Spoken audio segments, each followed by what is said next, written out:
Gold, trusted gold buyers. మీరు తాకట్టు పెట్టిన బంగారాన్ని విడిపించి ఈ రోజు ఉన్న మార్కెట్ ధరకు కొనబడను.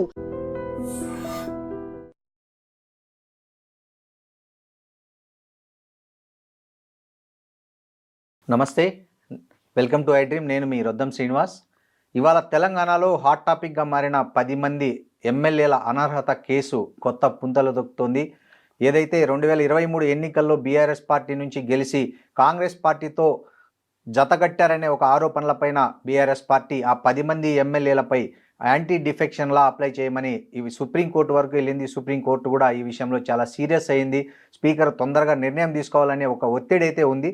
ఈ పరిస్థితుల్లో కొంతమంది కొన్ని రకాల మీడియా ఛానల్స్లో కావచ్చు, ఎక్కడైనా బయట కావచ్చు, ఈ వీళ్ళ మీద యాంటీ డిఫెక్షన్ లా ప్రకారం అనర్హత వేయబడుతుందని, కొంతమంది రాజీనామా చేయకపోతే ఏమవుతుందని, ఇలాంటి రకరకాల న్యాయపరమైనటువంటి సందిగ్ధాలతో పాటు వ్యూహాత్మకమైన ఎవరికి తోచింది వాళ్ళు మాట్లాడుకుంటున్నారు. ఈ పరిస్థితుల్లో మనతో ఈ విషయంపై స్పష్టంగా చట్టపరంగా ఏమున్నాయి, ఎలా ఉంది అనే విషయాన్ని స్పష్టంగా మన ఐ డ్రీమ్ ప్రేక్షకులకు వివరించడానికి మాజీ ఎమ్మెల్యే, ఆర్టీసీ మాజీ చైర్మన్, ప్రముఖ రాజకీయ విశ్లేషకులు గోనె ప్రకాష్ గారు మనతో ఉన్నారు.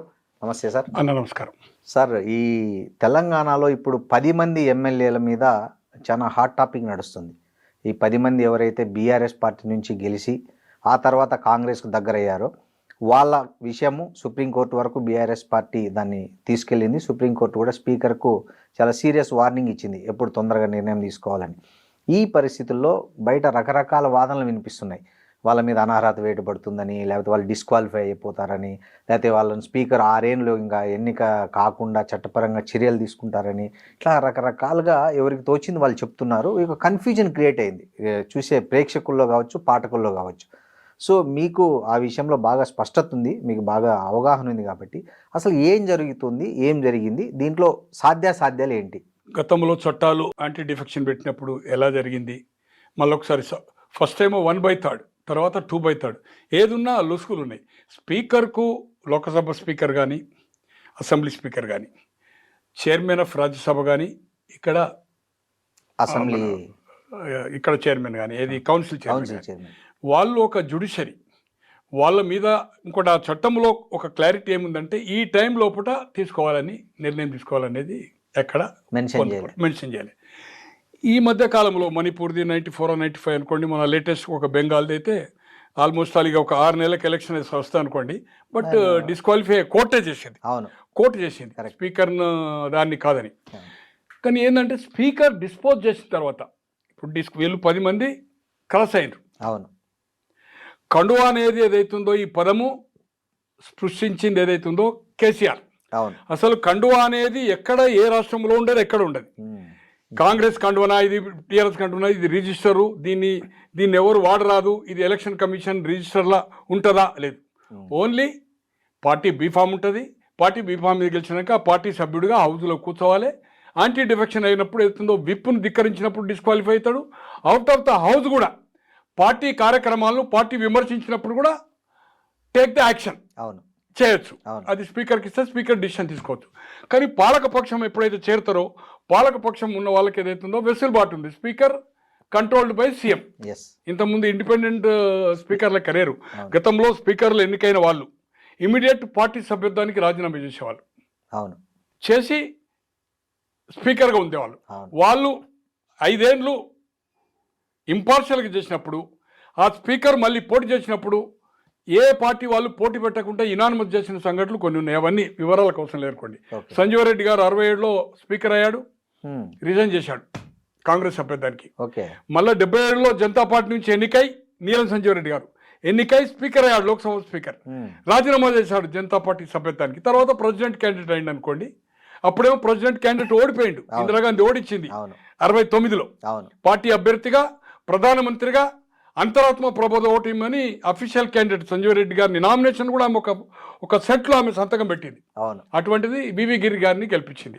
బట్ మళ్ళీ సంజీవ్ రెడ్డి గారు ఏదైతుందో మళ్ళీ స్పీకర్ అయ్యాడు, 60 ఏళ్ళు అయ్యాడు, 70 ఏళ్ళు అయ్యాడు జనతా పార్టీ నుంచి. అయిన తర్వాత ఎప్పుడైతే స్పీకర్గా యునానిమస్ ఎన్నిక కాబట్టాడో రిజైన్ చేశాడు జనతా పార్టీ. తర్వాత ప్రెసిడెంటల్ క్యాండిడేట్ అయ్యిండు, యునానిమస్ క్యాండిడేట్ అయినప్పుడు జనతా 300 పైన ఉండేది. కాంగ్రెస్ నేను అనుకుంటా 160 170 ఉండే కనుక అది నో అన్కాంటెస్ట్ జరిగింది. తో ఇక్కడ స్పీకర్ నిర్ణయాన్ని కోర్టు చేయలేదు. కానీ మణిపూర్ మొన్న లేటెస్ట్గా ఏదైతుందో అవును. మహారాష్ట్ర ఒక కేసు, దీని తర్వాత ఇప్పుడు ఇది నడుస్తూ ఉంటే ఒక డిస్క్వాలిఫై అయింది కూడా ఉంది. అవును. ఒక నిర్ణయాన్ని సమయం నిర్ణయించకపోతే మీరు 5 ఏళ్ళు ఎంతకాలం అనేది ఉంటుంది. అవును. ఆయన ఇచ్చినా కూడా దాన్ని ఏదైతుందో నోటీసులు ఇవ్వలేదు, చేయలేదు. మళ్ళీ వీళ్ళు కోర్టుకు పోయారు బీఆర్ఎస్ వాళ్ళు. పోవడం వల్ల అక్కడి నుంచి డైరెక్షన్ వచ్చినాక ప్రాసెస్ స్టార్ట్ చేసిన తర్వాత మొన్న మళ్ళీ ఇంకా సమయం కావాలని ఎప్పుడైతే అడిగినరో కంటెంట్ ఆఫ్ కోర్ట్, ఇంకా కొందరు సభ్యులు రాలేదు. అంటే నలుగురిని 10 మందిలో ఒక నలుగురు చేశాడు, నలుగురిని చేయలేదు. 3 నెలలకెళ్ళి మీరు ఇంత అది చేసినా కూడా ఇంకొక ఇద్దరైతే అసలు దే ఆర్ నాట్ అటెండింగ్. వాళ్ళు వస్తామా రామా అని చెప్తలేరు. కడియం శ్రీహరి గారు కానీ నాగేందర్ కానీ అన్నాక అప్పుడు సేమ్ గవాయ్ గారు అనుకుంటే ఇప్పుడు రిటైర్ అయిపోయారు. సేమ్ అతనే మళ్ళీ ఏం చేశాడంటే, అంటే స్పీకర్ను అంటే న్యూ ఇయర్ నువ్వు నిర్ణయం తీసుకుంటావా, మేము తీసుకోవాలి, లేకపోతే న్యూ ఇయర్ ఎక్కడ ఉంటావు, జైలు ఉంటావు అంటే కోర్టు కూడా ఏదైతుందో దే కెన్ పనిష్మెంట్, దాన్ని అప్పీల్ చేసుకునే ఛాన్స్ ఉంటుంది కావచ్చు ఫుల్ బెంచ్కు. బట్ ఏదైతుందో దే కెన్ కోర్టుకు ఆ హక్కులు ఉన్నాయి. ఇలా ప్రెసిడెంట్ గవర్నర్నే శాసించింది, అది ఆల్మోస్ట్ ఆల్ అవుతుంది. 3 monthsలో రొటీన్ నేను ఉంచుకోవడానికి వీల్లేదు. ఫార్వర్డ్ చేయి, మళ్ళీ నీకు మళ్ళీ పంపినంటే ఆటోమేటిక్గా బిల్ పాస్ అవుతుంది అని చెప్తున్నారు. సో ఇంతకాలం అది లేదు. దాన్ని ప్రశ్నిస్తున్నారు కనుక అల్టిమేట్ సుప్రీంకోర్టు వాదనకే ఏదైతుందో మొగ్గు చూపింది. అది ఇప్పుడున్న ఎన్డీఏ ప్రభుత్వం ఒప్పుకోవడానికి తయారుగా ఉంది. గవర్నర్కును దాన్ని 3 నెలల లోపల ఏదైనా ఇష్యూ అయినప్పుడు దే షుడ్ బి డిస్పోజ్ చేయాలి. కొన్ని అధికారాలు లిమిటెడ్ ఉన్నాయి గవర్నర్ ప్రెసిడెంట్, బట్ పరిపాలన అనేది లేదు. బట్ రొటీన్ ఆఫ్ ఉంటుంది. ఇప్పుడున్న సిచ్యువేషన్లు ఏదైతుందో 8 మంది అయిపోయారు. వీళ్ళేమంటున్నారు, పార్టీ మారిందని. మేము మారలేదు, వీళ్ళేదో కండువా అంటున్నారు. కండువాది ఎలక్షన్ కమిషన్లో ఉండదు. ఈ సింబలు రిజిస్టర్డ్ దాంట్లో ఏదైతుందో కాంగ్రెస్ గుర్తా ఈ గుర్తా అది ఉండదు. బట్ దే పార్టీ మారిండ్రు వాళ్ళు. మేము అభివృద్ధి కోసం పోయినా చెప్పిండ్రు.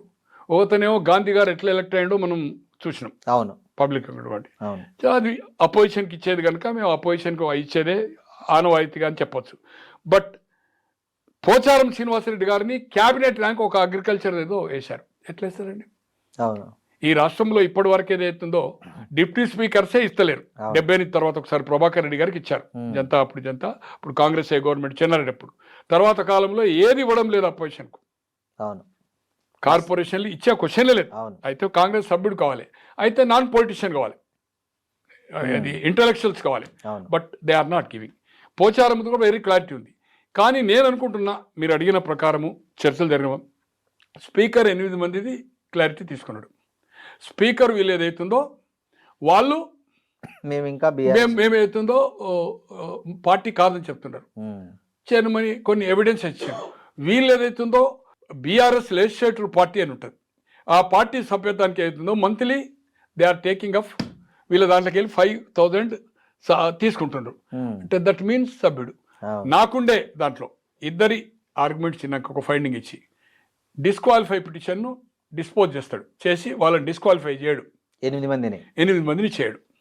ఇక మిగిలింది ఇద్దరు, దానం అయితే బీఫామ్ మీదనే కాంటెస్ట్ చేసిండు. స్పీకర్ ముందుకు పోలేడు, పోయినా ఏది చెప్పినా కూడా అదే. శ్రీహరి గారు తన కూతురు పోటీ చేసింది. ఆ పోటీ సభల్లో దాదాపు 20 రోజుల 25 రోజులు నెంబర్ ఆఫ్ మీటింగ్స్ అటెండ్ అయ్యండి. కాంగ్రెస్ కోటేయమన్నాడు. ఒక బీఆర్ఎస్ శాసనసభ్యుడే ఉండి నువ్వు పార్టీలో జరగకపోతే నీ పార్టీ క్యాండిడేట్ అక్కడ కాంటెస్ట్ చేస్తుండు, అది యాంటీ పార్టీ కిందనే వస్తుంది కదా. ఖచ్చితంగా చేరిందా చేరలేదా. But you are going to నువ్వు ఒక బీఆర్ఎస్ అభ్యర్థికి వ్యతిరేకంగా ఓటేయమన్నావు, నీ బిడ్డనా కాదా కాంగ్రెస్కి ఏమన్నావు, ఆటోమేటిక్ ఎవిడెన్స్. కనుక వీళ్ళిద్దరిని ఏదైతుందో ఇప్పుడు టోటల్ 4 వీక్స్ అని 1 వీక్లో డిసిషన్ తీసుకోమన్నాడు. 4th వీక్ ఏదైతుందో అక్కడ ఢిల్లీలో సుప్రీంకోర్టు వచ్చిండు. ఈ లోపల వాళ్ళది నిన్నటికి అయిపోయింది అనుకుంటా. 23rd ఈ రోజుకి అయిపోయింది. నిన్న 22nd 23 అయిపోయింది. వాళ్ళు అది కాలే, ఆయన సమయం అడిగిండి. ఈయనైతే ఏది మన నాగేందర్ గారు అసలు స్పీకర్ని సంప్రదించాలి ఇప్పటి వరకు. ఇక కాంగ్రెస్ నాయకులు కలిసి అది సపరేట్ థింగ్. బట్ ఇద్దరు ఏదైతుందో రాజీనామా 99.9 ఈ సుప్రీంకోర్టుకి సబ్మిట్ చేసే లోపల ఇద్దరు రాజీనామా చేస్తారు స్పీకర్కు. శ్రీహరి గారు, నాగేందర్ గారు ఇద్దరు రాజీనామా చేస్తారు. 8 డిస్పోజ్ చేస్తాడు. ఇదే రిపోర్ట్ ఏదైతుందో సుప్రీంకోర్టు పోతుంది. సుప్రీంకోర్టు ఏం చేస్తుంది, మళ్ళీ ఏదైతుందో వీళ్ళు ఏమంటారు, లేదు ఇది క్లియర్గా ఎవిడెన్స్ ఉన్నది, స్పీకర్ ఏకపక్షంగా ఇచ్చిండు అన్నప్పుడు అప్పుడేమైతుందంటే స్పీకర్ డిస్పోజ్ చేసిండు. నవ్వు ఈ కోర్టు పరిధికి వస్తుంది. నవ్వు హైకోర్టులో మళ్ళీ ఏదైతుందో సుప్రీంకోర్టు ఉంటుంది, హైకోర్టు. నేను అనుకుంటున్నా మళ్ళీ హైకోర్టులో ఉంటుంది. హైకోర్టుది వీళ్ళకు అనుకూలంగా రాకపోతే సుప్రీంకోర్టు పోయినారు, మళ్ళీ హైకోర్టు పోమంటారు, హైకోర్టులో స్టార్ట్ అవుతుంది. హైకోర్టులో ఆర్గ్యుమెంట్స్లో ఏదైతుందో ఖచ్చితంగా ఈ 3 ఏళ్ళు ఆపుతారా 2 ఏళ్ళ ఎప్పటి వరకు లాగుతారు అనేది చెప్పలేము. కోర్టుది ఐ కాంట్, అది నేను జ్యుడిషియరీ ఇది చెప్పలేను, నాకు కరెక్ట్ కూడా దాని మీద అవగాహన లేదు. ఎప్పుడు తీర్పు వచ్చినా నేను అనుకుంటున్న వీళ్ళు బెంచ్ మీద ఇమీడియట్గా నెంబరింగ్ చేయించుకుంటా ఉంటారు, దాన్ని వెనకబడతారు. ఇక 1 ఇయర్ అంటే ఇంకా 2 ఏళ్లకు వాళ్ళు 8 మంది జడ్జిమెంట్ ఎప్పుడు వచ్చినా డిస్క్వాలిఫై అనేది ఖాయం. 1 హైకోర్టు డిస్క్వాలిఫై వస్తుంది, హైకోర్టులో వచ్చినాక కూడా వాళ్ళకి సుప్రీంకోర్టు అప్పీల్ చేసే ఛాన్స్ ఉంటుంది.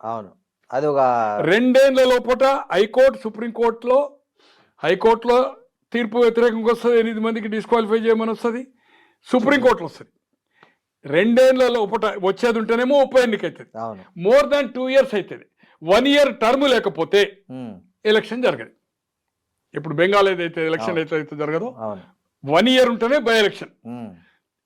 1 సంవత్సరం కంటే తక్కువ ఉన్నప్పుడు మాత్రము కాదు. ఇంకా ఏమున్నా ఏదైనా కూడా అప్ టు ఒక 1 ఇయర్ అయితే మినిమం లాగుతుంది హైకోర్టు, సుప్రీంకోర్టు. మినిమం ఎంత స్పీడప్ చేసుకున్నా, ఎంత నెంబరింగ్ చేసుకున్నా, until unless court fast track చేయాలి అని ఇది ఏదైనా సుప్రీంకోర్టులో వీళ్ళేసి అసలు టర్మ్ అయిపోయినాక వాట్ ఈస్ ద యూజ్ అని అనుకుంటారు అనుకోండి, సుప్రీంకోర్టు ఒక ఇచ్చి దీన్ని ఏదైతుందో ఆల్రెడీ స్పీకర్ డిస్పోజ్ చేసింది కనుక ఇది మనం ఫాస్ట్ ట్రాక్ చేసి ప్రతినిధులకు ఏదైతుందో ఒక నమ్మకాన్ని, ప్రజల విశ్వాసాన్ని కోవాలంటే మనం కోర్టులో ఏదైతుందో దీన్ని త్వరగా నిర్ణయం తీసుకోవాలని ఒక ఫాస్ట్ ట్రాక్. ఇప్పుడు ఏదైతే పాలిటిషియన్ ఈ కేసు ఏదైతుందో ఫాస్ట్ ట్రాక్ చేయమని ఇచ్చింది సుప్రీంకోర్టు, అట్లా ఏదైనా ఇచ్చేది ఉంటే జడ్జిమెంట్ అవుతుంది. ఏది ఏమైనా వీళ్ళు డిస్క్వాలిఫై అనేది ఖాయం. హైకోర్టులో కానీ వీళ్ళిద్దరు ఏదైతుందో ఉప ఎన్నిక అనేది ఖైరతాబాద్ అండ్ ఏదైతుందో ఇది మార్చ్ ఆర్ ఏప్రిల్. ఇప్పుడు తమిళనాడు అండ్ బెంగాల్ ఉంది నేను అనుకుంటాను. ఈ 2 ఎలక్షన్తో పాటుగా ఇప్పుడు డిస్క్వాలిఫై వీళ్ళు అంటే డిస్క్వాలిఫై కాదు, వీళ్ళు రాజీనామా చేస్తారు కనుక డిసెంబర్ అంటే జనవరి, ఫిబ్రవరి, మార్చ్, ఏప్రిల్, మే లోపల ఎలక్షన్ జరగాలి. మే కనుక ఇది మార్చ్ ఏప్రిల్ వస్తుంది కనుక మార్చ్ ఏప్రిల్లో బెంగాల్తో పాటుగా అండ్ మన తమిళనాడుతో పాటుగా ఎన్నిక, ఈ 2 ఉప ఎన్నికలు జరగడం అనేది ఖాయం. నెంబర్ 2 ఎలక్ట్రానిక్ మెయిన్ శాటిలైట్ ఛానళ్ళు, అలాగే సోషల్ మీడియా, సీనియర్ యాంకర్సు, విశ్లేషకులు, న్యాయ నిపుణులు, నేను వాళ్ళతో మాట్లాడిన పేర్లొద్దు, టీవీల పేర్లొద్దు. అసలు ఈయన నాగేందర్ను రాజీనామా చేయకపోయేది ఉంటే ఆయన్ను స్పీకర్ 6 ఏళ్ళు డిస్క్వాలిఫై చేస్తుంటాడు. స్పీకర్కు ఏదైతుందో డిస్క్వాలిఫై చేసే మాత్రమే అతనికి ఏదైతుందో అథారిటీ ఉంది. బట్ 6 ఇయర్స్ ఈ కాంట్. ఎలక్షన్ కమిషన్కు కొన్ని పరిస్థితుల్లో ఎలక్షన్లో పోటీ చేసి రిటర్న్స్ ఇవ్వకున్నా సరి అయిన టైంలో నెంబర్ ఆఫ్ టైం నోటీస్ ఇస్తారు. అలాగే పోటీ చేసిన ఎవరైనా ఇండిపెండెంట్స్ కానీ వాళ్ళు ఎలక్షన్ రిటర్న్స్ ఇవ్వకపోతే టైం ఇస్తారు. ఆ టైం గడువులో కూడా 2-3 సార్లు ఇస్తారు. ఆ టైం అయిపోయినా కూడా 2-3 సార్లు ఇస్తారు. అప్పుడు వాళ్ళు 6 ఇయర్స్ చేసిన సంఘటన కోకొల్లలు దేశంలో. కరెక్ట్. అలాగే కోర్టు పరంగా ఈ రాష్ట్రంలో చెప్తున్నాను ఒకటి, చెన్నారెడ్డి గారు 67లో తాండూరు నుంచి ఎమ్మెల్యేగా ఎన్నికాడు. బ్రహ్మానంద రెడ్డి క్యాబినెట్లో మంత్రి లేకుండా కేంద్రానికి పోయాడు. కేంద్రంలో స్టీల్స్ మినిస్టర్ ఇందిరాగాంధీ గారి క్యాబినెట్లో 68 మార్చ్ అనుకుంటా, నేను 68 మార్చో 67 వల్ల వేకెన్సీ వస్తాను రాజ్యసభ ఆడుతాను. ఈ ఎమ్మెల్యేగానే అప్పటికి ఇంకా నేను రాజ్యసభ కాకముందు అనుకుంటా ఎమ్మెల్యే ఫాస్ట్గా కోర్టు హియరింగ్ స్టార్ట్ అయింది. వావిలాల గోపాలకృష్ణ అని ఇండిపెండెంట్ చేసిండు, అతను ఎలక్షన్ పిటిషన్ వేసిండు. దాంట్లో మాల్ ప్రాక్టీసెస్ ఆ ఎలక్షన్ ఎక్స్పెండిచర్ను ఎంతైతే చూపాలో. ఇప్పుడు 40 లక్షలు ఎమ్మెల్యేకు ఉన్నటువంటి 40 లక్షల బదులు ఒక 35 లక్షలు చూపినావు. ఇంకొక 6 లక్షలు 7 లక్షలు ఆ ఎలక్షన్ ఏజెంట్ పట్టుకోను ఆయన ఒక జెండాలో, ఒక పోస్టర్లో, ఒక పంపులో ఆయన పేరు మీద తీసుకున్నాడు. అవి సబ్మిట్ చేయలేదని నేను గిట్ట వాకప్ చేసి ఆ మిగతా బిల్లులు నేను సబ్మిట్ చేసినప్పుడు ఎక్సీడ్ అవుతుంది. 35 నేను ప్లస్ ఒక 6 వేసింది అనుకోండి ఎలక్షన్ పిటిషన్ అవుతుంది, 41 అవుతుంది కనుక డిస్క్వాలిఫై అవుతారు. అప్పుడు ఏమవుతుందంటే ఎక్సెస్ అని. ఇంకోటి కేంద్ర మంత్రులుగా ఉండి, రాష్ట్ర మంత్రులుగా ఉండి, ఈవెన్ ఇందిరాగాంధీ గారిది కూడా నేను అనుకుంటున్న 6 ఇయర్స్ అలహాబాద్. యశ్పాల్ కపూర్ ఆయన ఒక ఓఎస్డి ఉండే అతనికి, ఆయన పాలిటిషియన్ కాదు, ఒక ఆర్కే ధవన్ లెక్క. గవర్నమెంట్ సాలరీ తీసుకుంటాను, ఆమె మీటింగ్స్ ఏదో ఆయన అది చేశాడు. దాని గురించి నేను అనుకుంటున్నా ఆమెది కూడా సబ్జెక్ట్ టు కరెక్షన్. 6 years అయినట్టుంది. తర్వాత ఎమర్జెన్సీ పెట్టింది. చెన్నారెడ్డి గారు 6 ఏళ్ళు అయిన తర్వాత హైకోర్టులో ఆయన జడ్జిమెంట్ ఏదైతుందో వస్తేనే కేంద్ర మంత్రికి రాజీనామా ఇచ్చిండు, రాజ్యసభ ఇచ్చాడు.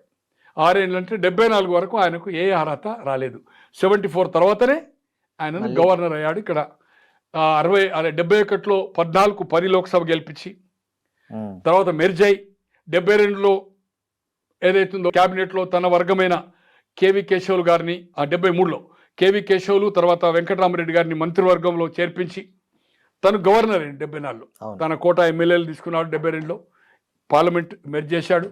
అక్కడ ఏదైతుందో వెంకటస్వామి గారు టీపీఎస్ కోట కిందనే జి వెంకటస్వామి గారు 10 మంది ఎంపీల్లో ఆయన ఒక్కడే మంత్రి అయ్యండి కేంద్రంలో 73లో. ఇక్కడ మన ఈయన క్యాబినెట్లో ఎవరి క్యాబినెట్లో వెంగళరావు గారి క్యాబినెట్లో కేవి కేశవులు ఫ్రమ్ సిర్పూర్, వెంకటరామరెడ్డి భవనం కాదు ఎస్ వెంకటరామరెడ్డి, ఉమా వెంకటరామరెడ్డి గారు మెడిచల్కి ఎలెక్ట్ అయ్యారు. వారి భర్త ఎమ్మెల్సీగా అతను ఏదైతుందో ఇద్దరిని చెన్నారెడ్డి కోట కింద టీపీఎస్ కోట కింద వెంగళరావు గారు క్యాబినెట్లో మంత్రులు అయ్యారు. అట్లా తర్వాత ఎమ్మెల్సీలు కూడా అయ్యారు. నెంబర్ ఆఫ్ ఎమ్మెల్సీలు ఇవన్నీ అయినాయి అనుకోండి, అది వేరే సంగతి. ఏది ఏమైనా 6 years అనేది మీ ఐ డ్రీమ్ ద్వారా క్లారిటీ చెప్తున్నా. చాలామంది ఈవెన్ సాటిలైట్ ఛానళ్ళు కూడా యాంకర్స్ కూడా పోయిన విజిటర్స్ వీళ్ళని చూసి వాళ్ళు చెప్తున్నారు 6 ఏళ్ళు ఏదైతుందో రాజీనామా ఇవ్వకపోతే 6 ఏళ్ళు చేస్తాడు స్పీకర్ ఉంటాడు. స్పీకర్ కాంట్ కరెక్ట్ రాజీనామా ఇవ్వకుంటే కూడా డిస్క్వాలిఫై చేయొచ్చు ఇద్దరిని. బట్ ఓన్లీ డిస్క్వాలిఫై ఎన్నేళ్ళు అనేది ఆయన చేతుల్లో లేదు. అది కోర్టులు ఇచ్చిన సంఘటన చెప్పిన ఎలక్షన్ కమిషన్ కూడా ఇస్తుంది. బట్ స్పీకర్ పరిధిలో 6 ఏళ్ళు. హౌస్లో ఏదన్నా గొడవలు జరిగినప్పుడు కానీ విప్పుని ధిక్కరించినా డిస్క్వాలిఫై చేయమంటే డిస్క్వాలిఫై చేస్తాడు. కానీ 6 ఏళ్ళు అనేది ఉండదు. సస్పెండ్ ఏదన్నా అన్వాంటెడ్ థింగ్స్ మాట్లాడడం కానీ అన్వాంటెడ్ సంఘటనలు జరిగినప్పుడు హౌస్కి ఏదైతుందో ఎక్స్క్యూజ్ సారీ చెప్పమన్నప్పుడు క్షమాపణ అడిగినప్పుడు నేను చెప్పను అన్నప్పుడు 6 నెలలు 1 year కూడా చేయొచ్చు. అంటే 5 ఏళ్ళ పీరియడ్ ఎంత ఉంటుందో ఆ పీరియడ్ అంతా కూడా చేయొచ్చు speaker. But more than that అతను పోటీ చేయకుండా చేసే అనర్హత చేయలేడు. అధికారం స్పీకర్కు లేదు. అక్కడ లోక్సభ కానీ రాజ్యసభ కానీ కౌన్సిల్ కానీ అసెంబ్లీ కానీ ఇది తప్పు తప్పు తప్పు. దయచేసి మీ ఐ డ్రీమ్ ద్వారా ఛానల్లో వచ్చే యాంకర్స్ సీనియర్ యాంకర్లు కానీ విశ్లేషకులు కానీ ఇది ఒకసారి రెఫర్ చేసుకోవాలి. ఐ మే బి రాంగ్, నేను తప్పు కాదని అంటున్నా. మీరు కూడా చట్టాల్లో చూడండి. స్పీకర్ కాంట్ కానీ స్పీకర్ డిస్పోజ్ చేసినాక అది కోర్టు పరిధిలో పోతుంది. ఇక ఇప్పుడు ఇది అయిన తర్వాత మళ్ళీ స్పీకర్ పరిధి ఉండదు. ఇక ఈ 8 మందిది కూడా కోర్టు ద్వారానే వాళ్ళకు అవుతుంది. అయితే హైకోర్టు అవుతుంది, సుప్రీంకోర్టు. హైకోర్టులో కూడా వాళ్ళు డిస్క్వాలిఫై అవుతారు, సుప్రీంకోర్టులో కూడా డిస్క్వాలిఫై అవుతారు. దాంట్లో ఏమాత్రం అనుమానము లేదు. ఎందుకంటే స్పీకర్ కు టైం బాండ్ పెట్టలే హైకోర్టు. మా పరిధి కాదు అని చెప్పింది హైకోర్టు, కానీ సుప్రీంకోర్టు పరిధి పెట్టింది. ఇప్పుడు స్పీకర్ డిస్పోజ్ చేస్తాడు కనుక ఈ 15 రోజుల్లో సుప్రీంకోర్టుకి ఇస్తాడు కనుక స్పీకర్ పరిధి అయిపోయింది. ఇక స్పీకర్ ఇది తప్పించిండా నిర్ణయం ఒప్పించిండా అనేది స్పీకర్కు పనిష్మెంట్ లేదు.